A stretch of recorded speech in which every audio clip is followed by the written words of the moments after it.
about books, Ben. Nate. Words about Thrawn. Thrawn with the wind. Thrawn with the About wind. an Imperial soldier who has to fight the war and eventually go through the Reconstruction period. I think that's what he's doing in the terrible spin-offs that aren't... I guess they're not even spin-offs. That's just all canon now. It's garbage, Ben. Hey, I'm Nate. You're Ben. I don't think anyone's listening who likes Star Wars now. What's up, buddy? Not a lot. So I've had a very busy month. We're covering Thrawn Treason Yeah. Thrawn Treason. by Timothy Zahn. For anyone who doesn't know, we started this podcast talking about a Thrawn book, and we will probably end this podcast talking about a Thrawn book.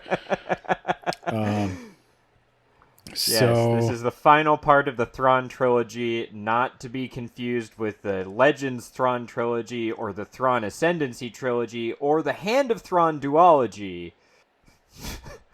Are there more Thrawn books after this? Have they made more? There's so many. There's an entire other trilogy, Ben. The Thrawn Ascendancy trilogy, Does which that I take think place is, chronologically after this?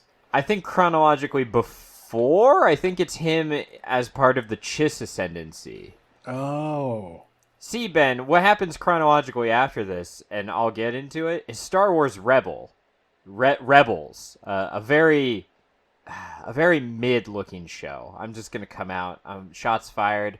I'm sure there are a lot of people who really enjoyed it. It was part of their childhood. Good for you. It looks mid as fuck to me.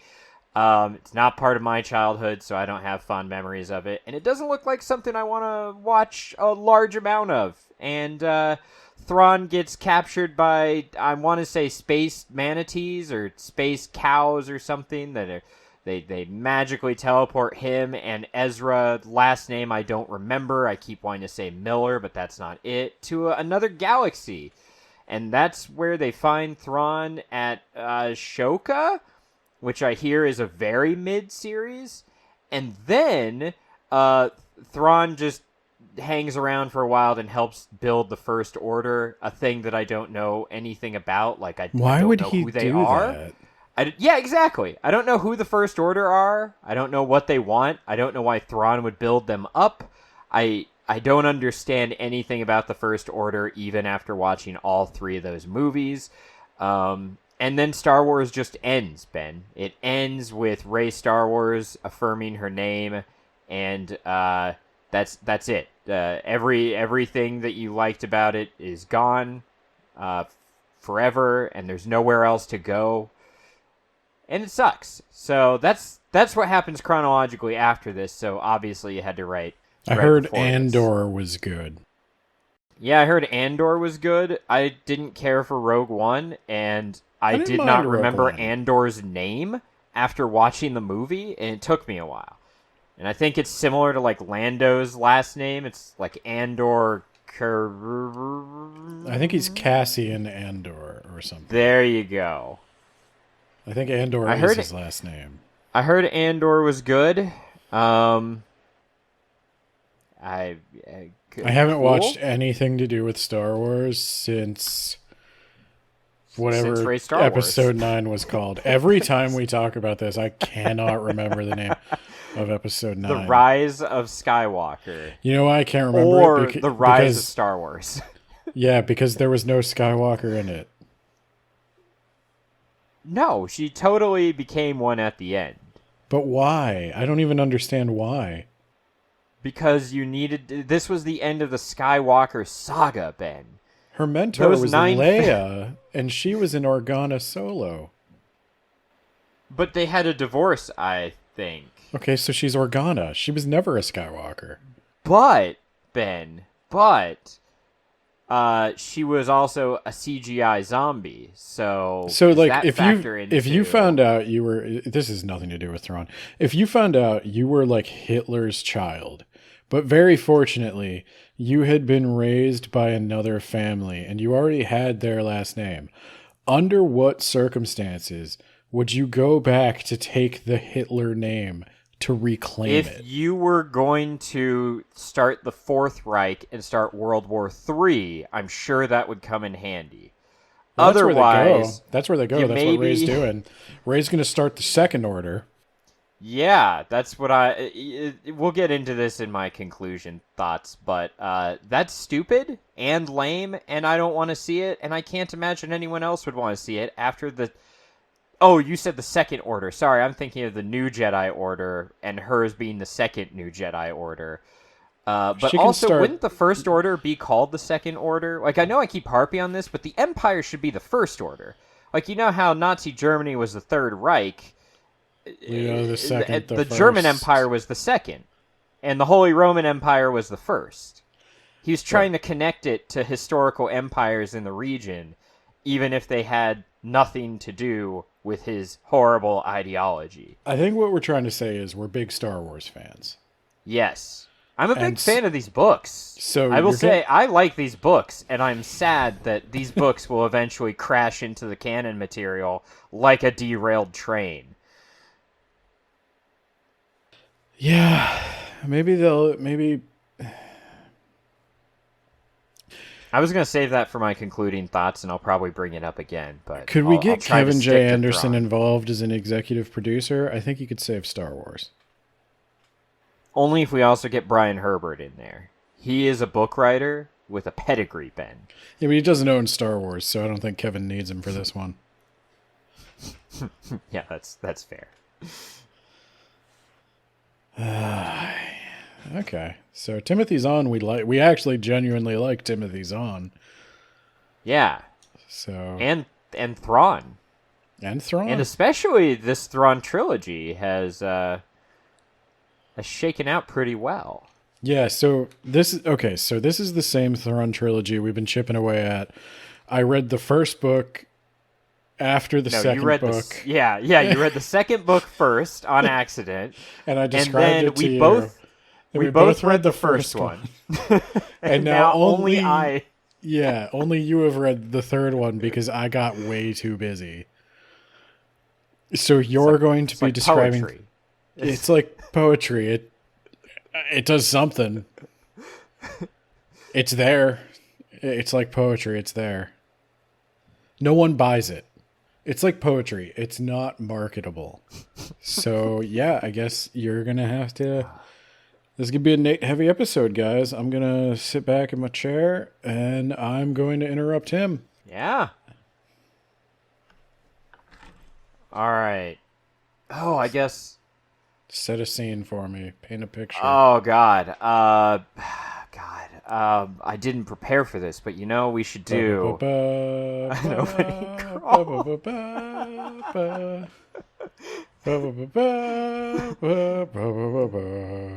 Thrawn is a Grand Admiral of the Galactic Empire, but also he is a Chiss warrior. And what happens if the Chiss ascendancy and the Galactic Empire have My cats and my wife are opposing- leaving the room.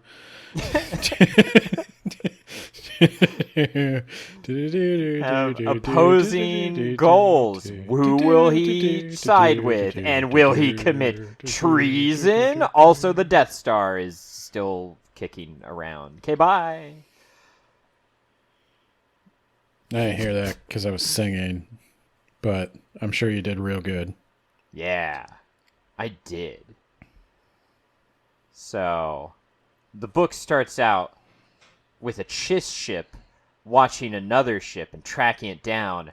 That's not super important, except they'll come in later. Oh no, Shy. We're not going to get a copyright strike for that. Don't worry.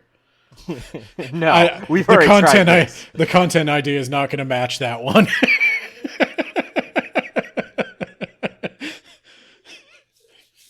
Okay, I'm sorry. Go on. So you remember Eli Vanto from the first book, but probably not the second book? Obviously. Actually, I think I do remember Eli Vanto. He was the guy that wound up serving as Thrawn's unnecessary translator and then wound up becoming like one of Thrawn's closest supporters. Yeah, and his Watson. And his Watson. My God. When you said Eli Vanto, I was like, no, I never remember any Star Wars character's name. They're all just stupid. But then I thought about it and I was like, I genuinely liked that book. I know who that character is. Yeah. So Now, he is back, Ben. good. Unfortunately, Darth Vader is not back. They will not have a buddy cop comedy type thing. But I probably will go back. I like these books enough. When I have time, I probably will read the second one, just on my own time. It's worth it if you have an audiobook credit or something. It's worth it. Okay. I don't think my explanation really... Everything I said was true. But I don't know if that's the best way to consume it. And real quick, my daughter decided instead of going to sleep, she's going to sit up and start asking for mommy and then play a little hand game. And I'm going to go and sell her back down real quick. And then I'm going to tell you all about Thrawn. So let's talk about Thrawn, Ben. Please do. Now, yeah, we're getting into the good stuff. So, Thrawn, he wants to make something called a TIE Defender. I think you mentioned this in the second book. It's a TIE fighter, but it's got like a shield, so your valuable pilots don't get murdered by some random kid who can fly really good on a desert planet and shoot womp rats. That way, you can deflect some of that fire, and it'd be great. That was another thing Luke Skywalker had in common with Bilbo. They both like to shoot small animals. We never did see Luke throw a rock at someone, did we? Yeah, we did. Did we? With his force brain. I don't know. I don't think we did, but he could have accelerated it with the Force and just really put a rock through someone's brain hole. In the old gruesome. Legacy books, they had these like shadow bombs that the Jedi would throw from their spaceships. What made them shadow? They didn't have any propulsion, so there was no way to track them. They were just like cold. And they were propelled by the Force telekinetically, so in space it's just a round black sphere that you can't possibly spot with your instruments. Wow, I feel like that's cheating. Yeah, it was, but the Yuuzhan Vong couldn't use the Force, so... Nice. Good call. Smart. Anyway, Thrawn, he's over here. He's trying to build a better ship. But it turns out building a large fleet costs money. Now, that's important for later when they suddenly don't cost money and you can just shit a fleet out whenever you want. Now, is that in this book or in every Star Wars movie? It is in this book, the trilogy, and presumably going into at least the original movies. You can't just build a fleet out of nowhere. You need money and resources and material unless you really need a fleet to be your final antagonist, in which case, go nuts. What's Lando up to? Does he have a small business venture he's just gotten off the ground that we could steal again? Oh, no, because this isn't Legends. Lando doesn't show up at all. It's crazy. So, you remember Tarkin, Grand Moff Tarkin? You remember that guy. He was the CGI zombie in Rogue One. I do. He was also in the first Thrawn book of this trilogy. Yeah. He's here to tell Thrawn that the TIE Defender program is at risk because there's some asshole named Director Krennic who wants to divert funding from the TIE Defender program into something called Operation Stardust. It's the Death Star. It's the Death Star. He's the guy who's building the Death Star. They really put a lot of effort into that name there.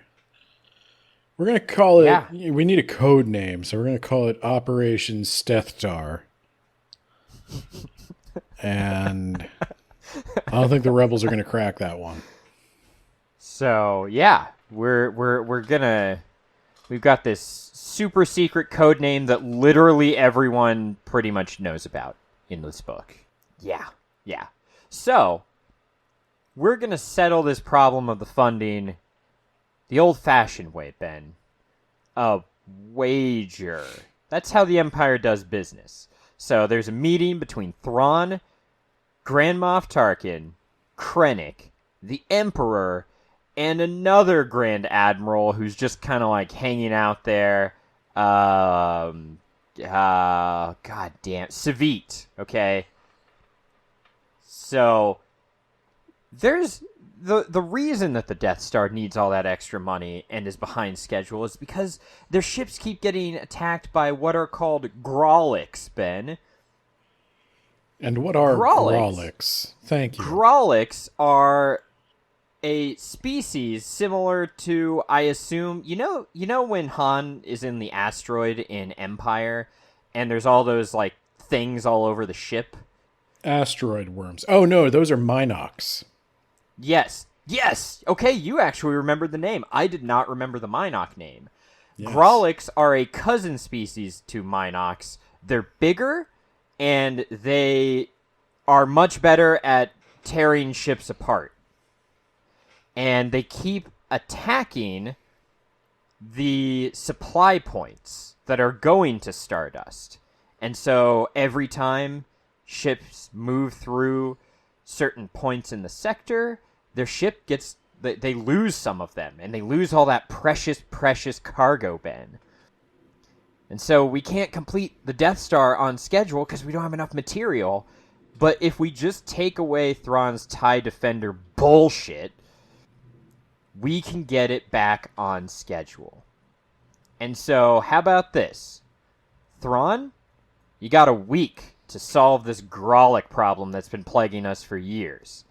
If you for years, I don't think I have a Grolic problem. My TIE Defenders are getting built.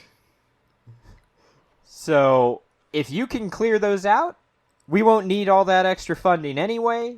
TIE Defender gets to keep all the funding it has. But if you don't, I'm taking your TIE Defender money.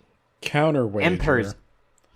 I keep my TIE Defenders, and I don't use Chiss Krop Magat to break your kneecaps.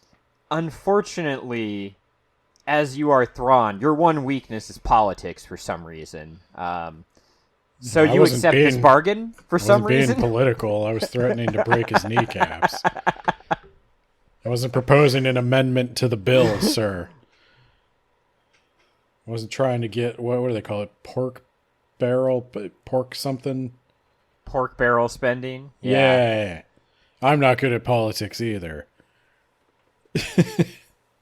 So for some reason, they agree to these terms.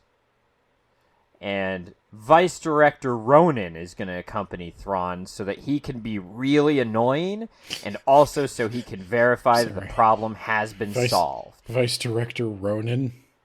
Vice Director Ronan. Does that come with Assistant Manager Yojimbo? I wish. Any other... Look, I know George Lucas really liked ripping off old Kurosawa films, but... You're just not even trying anymore. Getting to be a little much, yeah. Well, too bad. That's who's coming with him. And then Tarkin tells Savit's going to be important later, Ben. He's like, hey, you're going to be important later. Help out Thrawn if you have the opportunity, but not like overtly. I'm having a real hard time not calling him sous vide. Why? Oh. Because you seal him up and then you put him in hot water and cook him. Like these, with my Pennsylvania accent, the difference between Savit and sous vide is not as pronounced as it might be wherever Timothy Zahn is from. So I will be calling him sous vide. Okay. Did I just totally derail you? Oh no, I'm trying to strategize because apparently my daughter is now counting to 30 over and over again instead of Going to bed? That's not bad, though. I mean, that's weird, but at least it's productive. yeah, I guess. So Thrawn's What? gonna take care of this problem, Ben. Okay. He's going to kill space bats. Yeah, giant space bats. I feel like that's got to be a pretty easy problem to solve, so I don't think that's the rest of the book.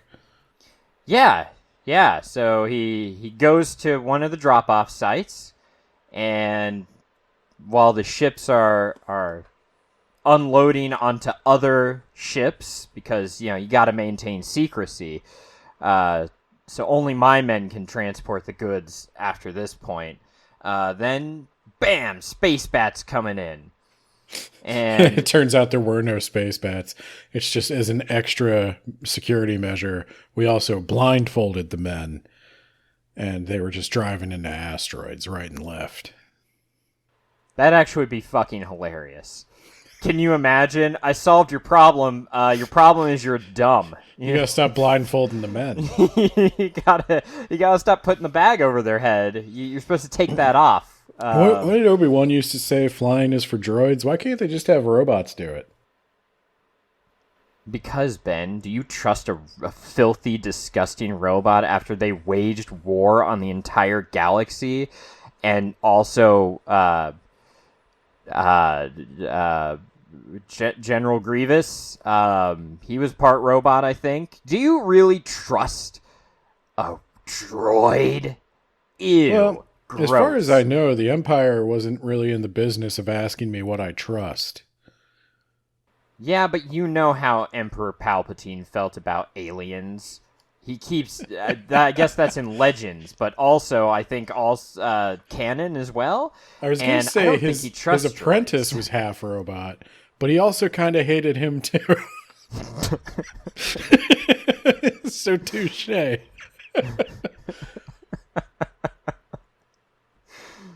So, yeah. So, first, they send out some TIE defenders. And these bats, boy, you have never seen something just like so agile. Really high dex score. Every time you shoot at it, it rolls like a 3 on the die, but it has like a plus 20, so it still dodges out of the way. Just cannot get rid of them. They're so good at avoiding getting shot. But Thrawn figures out that I can't even remember exactly. They ride on like a solar wind or some shit. I didn't write that part down. Thrawn figures it out though, and he's like, "All right, now we can like shunt it where we want to and blammo." But not before, Ben.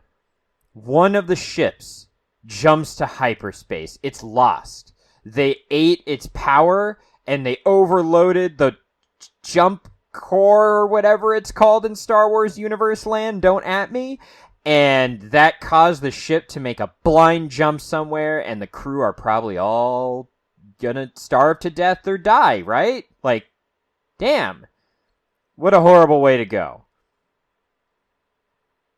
But we got the corpse, Ben. We got a corpse of one of these Grolix, and we're gonna dissect it and study it, Ben. Has no one ever caught a Grolic before? Oh, they have, Ben. But he wanted to be thorough. Savit gave him some records, but weirdly enough, Ben. Actually, I don't think it was weird. I think that it just wasn't in the record. So he was like, huh. But dissecting it gave Thrawn the knowledge. He studied it. He studied the corpse like he studies a sculpture, Ben. Okay. He will figure out what the Grolic is all about once he gets in there. Oh yeah, you remember Commodore What's-Her-Nuts? She's here too. Oh, I think I know who you mean. Commodore Pharaoh. Yes. Yes, I actually do remember. Yeah, she's Thrawn's Watson in this book, and I presume the book before this. Vader's Thrawn's Watson in the book before this. So, She's back. She's commanding the Chimera. Well, I mean, kind of, right? She's doing everything Thrawn needs her to do, but she's there. Well, I thought he wasn't he like, didn't he have several ships?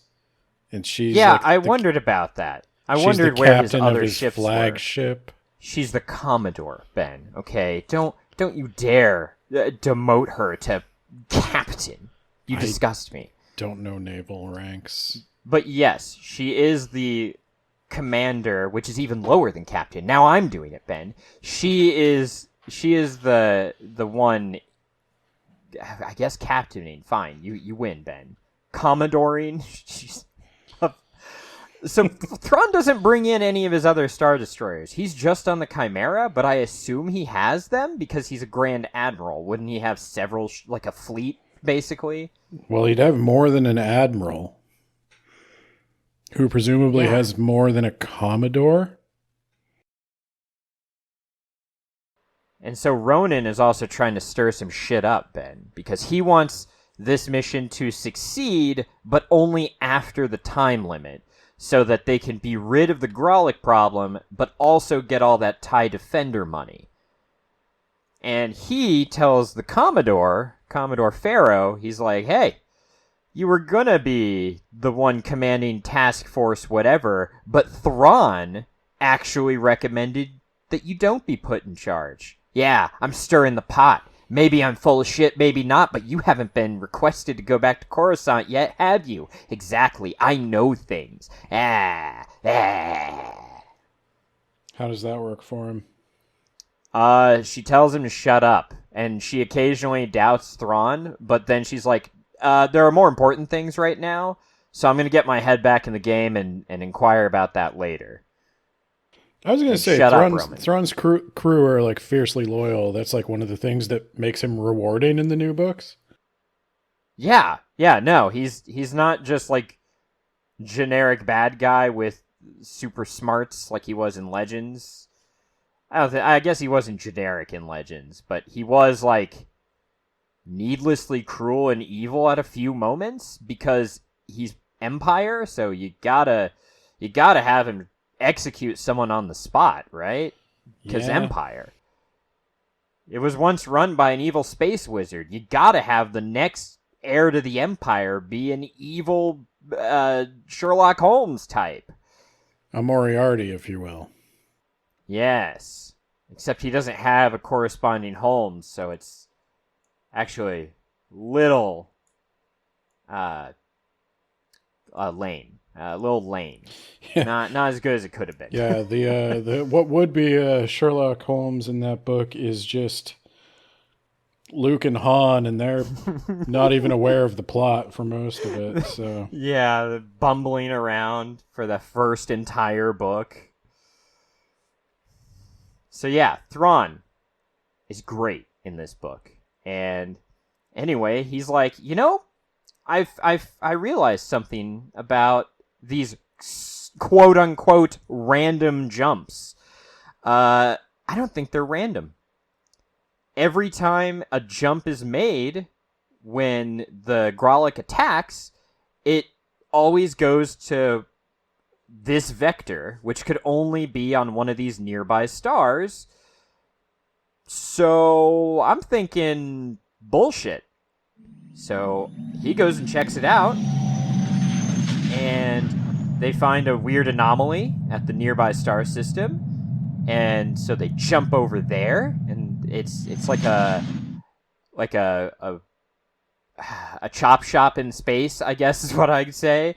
It's designed to grab your ship, grab all the cargo quickly, take anything of value, and then dump it. Okay. But here's the thing. They have a deal with the Grolics, which are just dumb animals? Oh, but do they, Ben? We'll have to find out for sure. But also, this station has been fucked up. It's been gutted, Ben. And it's been really damaged, and there are no life forms inside. Oh, no. So Thrawn is like, now we didn't come in on the exact vector here, and yada, yada, yada. Did we? And this is where Ronan's like, Thrawn's just grilling his underlings to be a power play douchebag. And then he's like, wait a minute. Thrawn's actually not a douchebag. It was a learning experience. Yada, yada, yada. Thrawn's great. We all know it. Anyway, turns out when they make a jump along the exact vector, Ben, still in the same solar system as this chop shop, they're pulled out of hyperspace. Dun, dun, dun. And this was in the second book, which I didn't read, but I remember this, Ben. Mm-hmm. They flood the area with ion, and they find a Grisk hyperspace trap. It's cloaked, but it uncloaks, pulls you out of hyperspace, then recloaks. So fucking Grisks were here. And also, they find a Grisk ship. Huh. And actually, yeah, they start damaging it with ion bursts, and it self-destructs. Whoops! That's apparently that's a thing they do. Okay. They do manage to take a second ship that was also cloaked, Ben. Okay. Oh wait, no. Sorry, my bad. They find. This is where I get confused, because there were two ships. There was a Grisk ship, and then there was one of the Imperial supply ships. Supply ship has been gutted. Grisk ship, they managed to disable. They take some Grisk prisoner. They killed all the people inside. Like, all the Grisks have a bunch of, client species. I don't know if you told me that in the second book, but they subjugate a bunch of other species to their will, and all those client aliens are dead. They went through and systematically murdered all of them, including a Chiss girl, Ben. Oh, no. The two Grisks, though, are very much alive. And this is where Arlani comes in, who's with Eli Vanto. They were also cloaked, because apparently everyone has good cloaking technology except the Empire. They should probably invest in that, too, instead of a fucking Death Star. But what? Oh, because did he send Vanto to the Chiss? Yeah, he sent Vanto to the Chiss. And so he's on this ship. They were tracking the freighter that was taken, and now they're here. They help out. They're all having a big reunion. Ronan calls Eli a traitor and treasonous piece of shit, and all these names. Wants to send him back to Coruscant to be executed. He was commanded to do it. What? I think he was given the choice. Well, yeah, okay, but from his superior officer. Yeah, but it was also like a choice to defect from the Empire to go to the Chiss.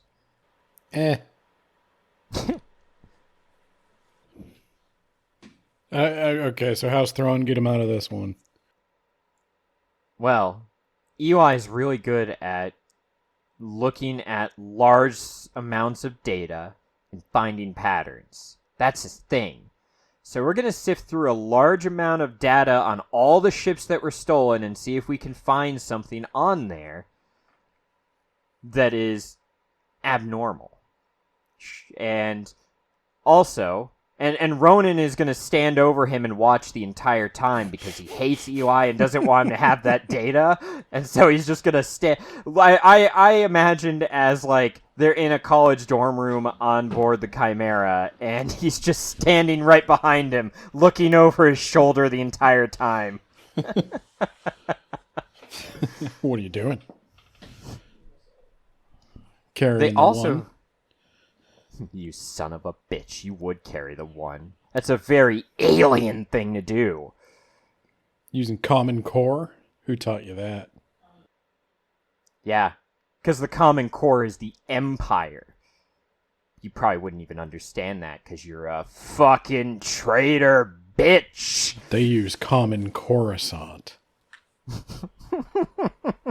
That's a little joke about American elementary math education. Yeah. Take that, everyone who's not from America. you have to share our pain. That's kind of America's motto.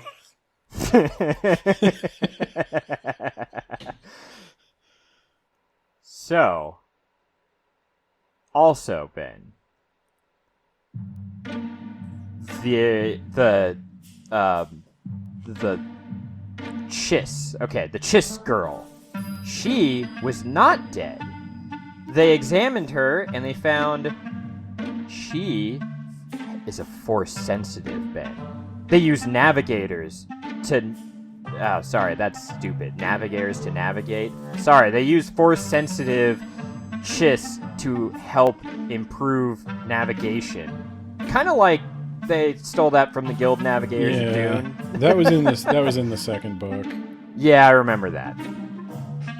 So the Chiss were using this, or sorry, the Grisk. How could I have Yeah, that is a tough one. The Grisk were using this Chiss as a forced navigator, and when the ship was boarded, or when the ship was under fire by Thrawn, they're like, alright, we gotta kill everyone. And they theorized that she survived because they weren't able to get in and directly attack her. So the aliens in the medbay that were with her and were dead just kind of told them that they killed her and then killed themselves. As one last fuck you to the Grisks for enthralling their civilization. They killed themselves as one last fuck you? No, they didn't kill the Chiss as one last fuck you. They had to kill themselves, though, or else it's implied that the Grisks would do something really bad to their families or to their species as a whole. And that's what I find so interesting about the Grisks. There are so few in this book, but they have a ton of client species that they just coerce into their empire. Okay. I'll talk about that in my closing comments, but I think that's really fascinating, and it's a shame that it's literally going to go nowhere, because we know there are movies after this that don't talk about the Grisks and can't talk about the Grisks. So, anyway. So those two Grisks, Thrawn realized that they can't use their comms. He uses his power of deduction. I'm going to yada yada through this, but there's a second cloaked ship out there watching the first one, Ben. And okay. It's getting a little silly now. And the point of that is to make sure that all the aliens on board were dead. And those two Grisks have some way of communicating to that cloaked ship to confirm or deny that ship is dead. And also, or sorry, that ship, god damn it, that the Chiss is dead, and also those two Grisks have a way of self-terminating, yada yada yada, the Why ship didn't they reveals just blow up itself. the ship? I think they tried.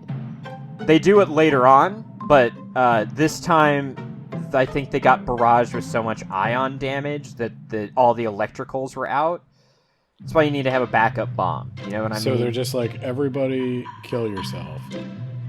Well, yeah, everybody kill yourself, and we're gonna go through the ship and do it ourselves as well. So, like, let's go. Form a single file line. And that works for them? like yes. They get good results with that? Apparently.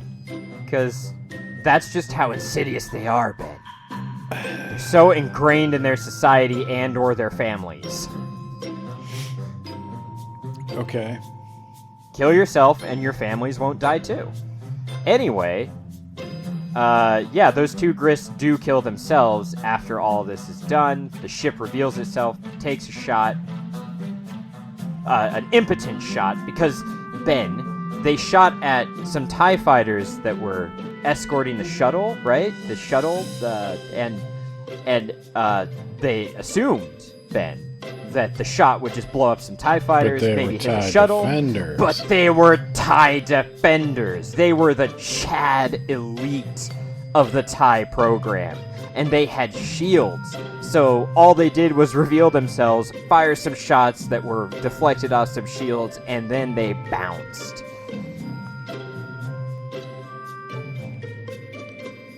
I see. Yeah. So they get this girl out of her hibernative trance. The girl then mind melds. There's no other way to say it. She mind melds with the other navigator that Arlani has on her ship to basically give the coordinates to some Grisk. It's not their homeworld, but it's their territory. It's valuable stuff, right? So, yeah, we're gonna go get them. So now we need to figure out who's gonna go where. And I will say, this does do the Star Wars side plot, but it's all connected to the main plot, which I appreciated. And I'm trying to keep up here. Yes, it's the Star Wars side plot problem, but it's all related, and it was all enjoyable. It wasn't like Price from the first book, where it's like, okay, why are we? Where's Thrawn? Who is this? Oh, okay, she's gonna rise up through the political ranks, I guess. Why do I care? Oh, it's a Star Wars Rebels thing. Okay, all right, cool. Cocaine on you. I remember her. Yeah, space cocaine. He threw space cocaine on her, and then she couldn't tell anyone because she now had space cocaine on. And they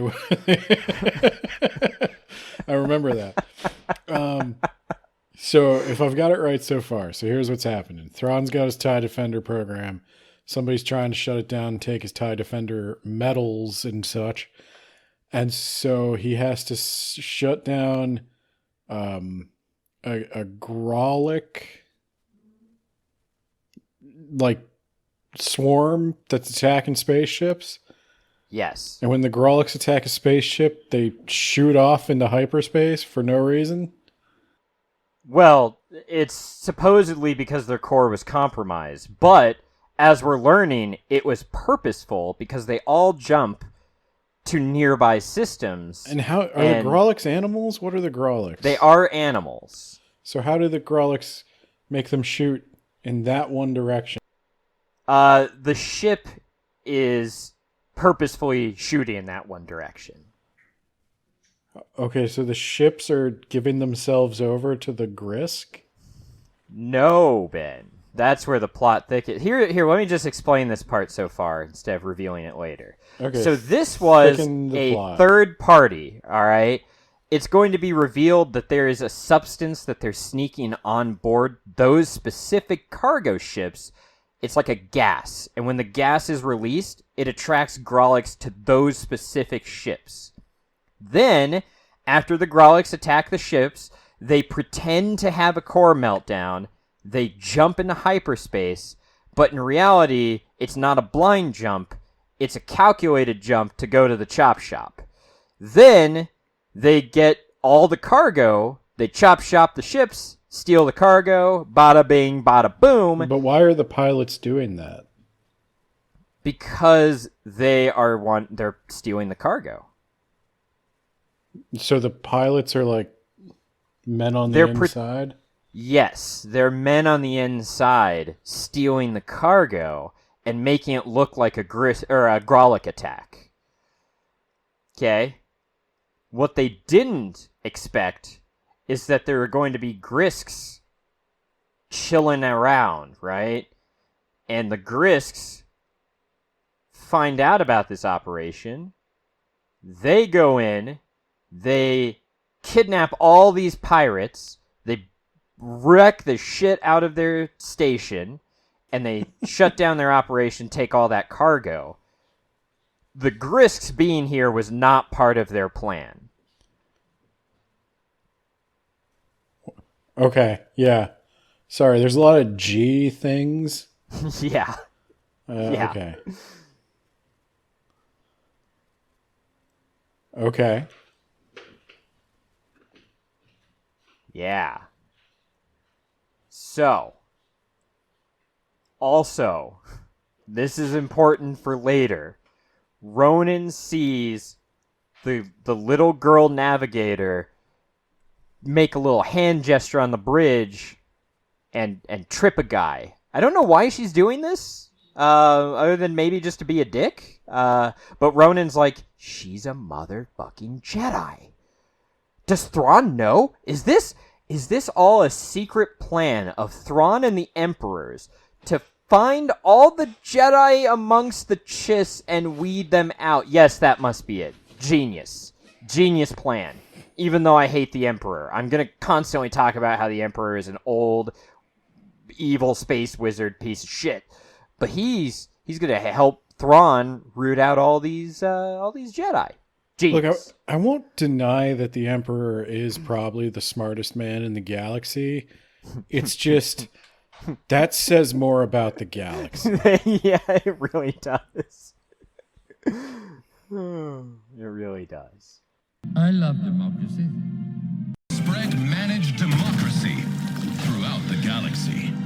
So, like how it took Thrawn, Master Detective, to figure out that, like, you know, when they're attacked by these space bats and they have the identical core malfunctions and they all go to an identical trajectory, like, I don't think that's, they're not even really trying to hide it that well, you know?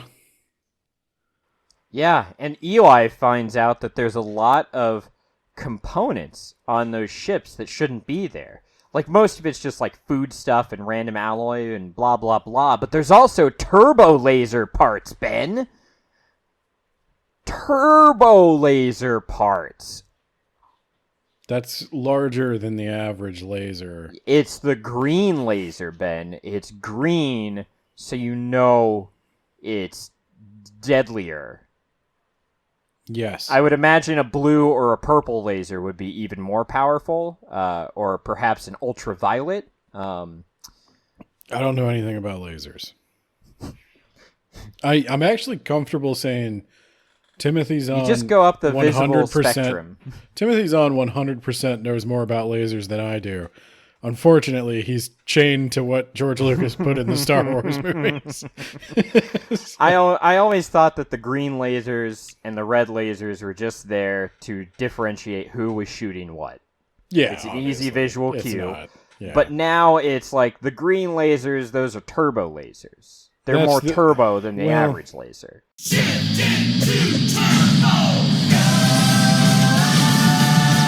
I always thought the turbo laser was just a large laser cannon, like, because it was obviously an analog for, like, a larger caliber of round. Yeah.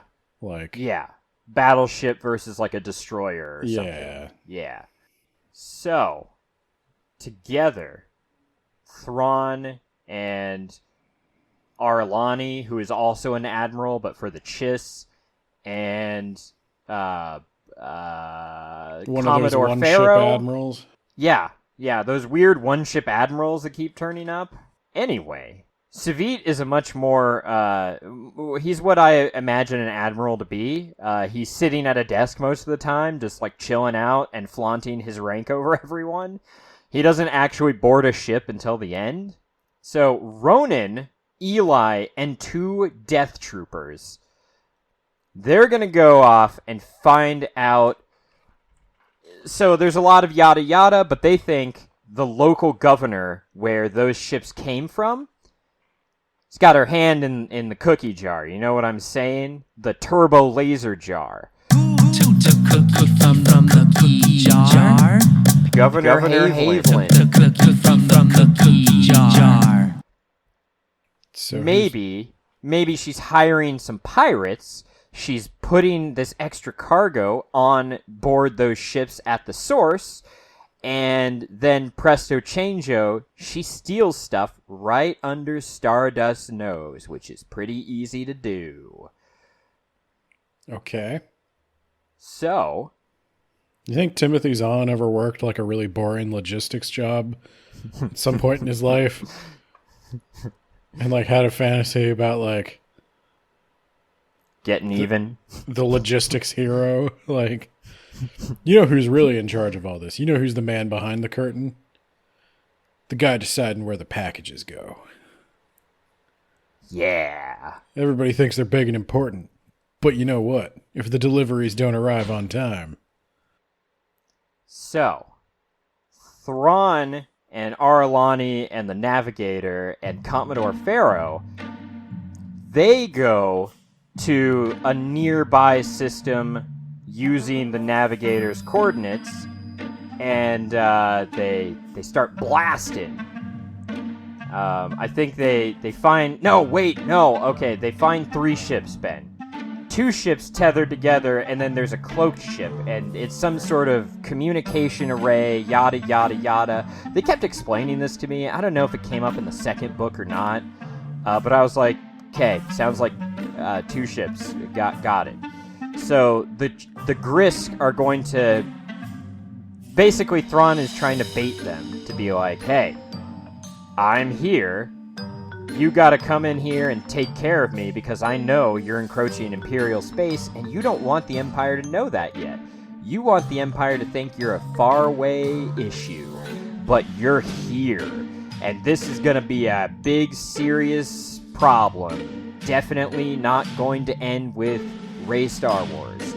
And shouldn't it be a big, serious problem, though? Like, shouldn't he be calling people? Pharaoh does think that he should have been calling people this whole time, but I think Thrawn doesn't want to reveal the fact that he's working with his people this closely. It would raise some red flags, and... This is why it's Thrawn treason. Is Thrawn committing treason? No, he's not. He's not, Ben. But yeah, they find the cloaked ship, and they also board the other 2 ships that are tethered together, and they disable all these traps and bombs that are supposed to go off, and the client species are like, we want to surrender to you because fuck the Grisk. Will you offer us safe passage? And Pharaoh talks through Thrawn, because Thrawn's the translator now. This is a weird role reversal. And Pharaoh's also there in person, Ben. It all makes sense, okay? But I'm saying this in a way that... Yeah, I trust you, yeah. Yeah. So no, I've been in this trap before. I've been in this trap before when I tried to explain the second book to you. Yeah. There's... You know, it doesn't sound...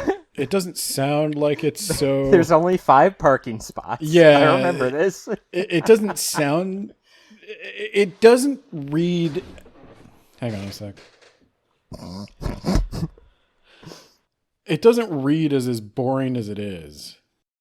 No, it's actually very enjoyable. With characters I like, and it's just like when I go to recap it, I'm like, I sound like an idiot. There's just a lot of detail. So yeah, the Commodore is like, I will personally ensure your safety. And all the aliens drop their weapons, and Thrawn is like, kill them all now! Kill them all now! Blast them away! And at first you're like, oh my god, Legends Thrawn? Is that you? But no. No, Ben. Thrawn deduced that this was all a ruse. And in fact... They had a bomb that they were going to activate. They just wanted to verify that Commodore Pharaoh was a high-ranking person who could guarantee their safety so that they could then blow themselves up and take out a high-ranking officer and ingratiate themselves to the Grisk, who Thrawn points out would not know one way or the other if their plan was a success. And what kind of people are these Grisks if they can compel you to do this? What kind of people are they, Ben? Alright, everyone, that is a wrap for this week. If you want to know more, you gotta stick around for next week. That's right. The mystery isn't gonna be revealed and solved until next week.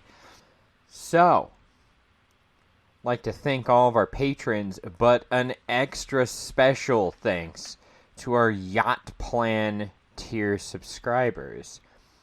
In no particular order, that would be John Bierce, real author of The Mage Errant, author of The Rack, author of a third project whose name I don't yet know.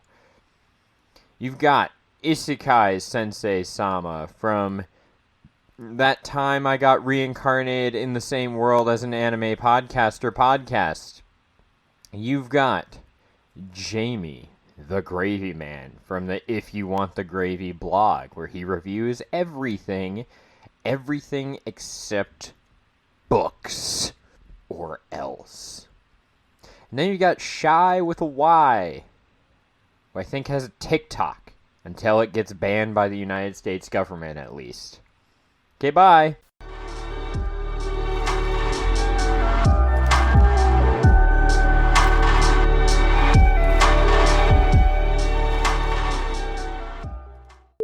You know, I had a friend who constantly showed up late to everything, no matter how many times I said, just shoot me a text or give me a call, let me know. Just late, just always late, never an apology, never so much as anything resembling recognition that he was wasting my time. And it was a really shitty thing to do, and I just kind of wish that, you know, I grew a spine sooner and told him to go fuck himself. Fuck that guy for wasting my time. He was a piece of shit. And he was a good friend. I'm Ray. Ray who? Ray Star Wars.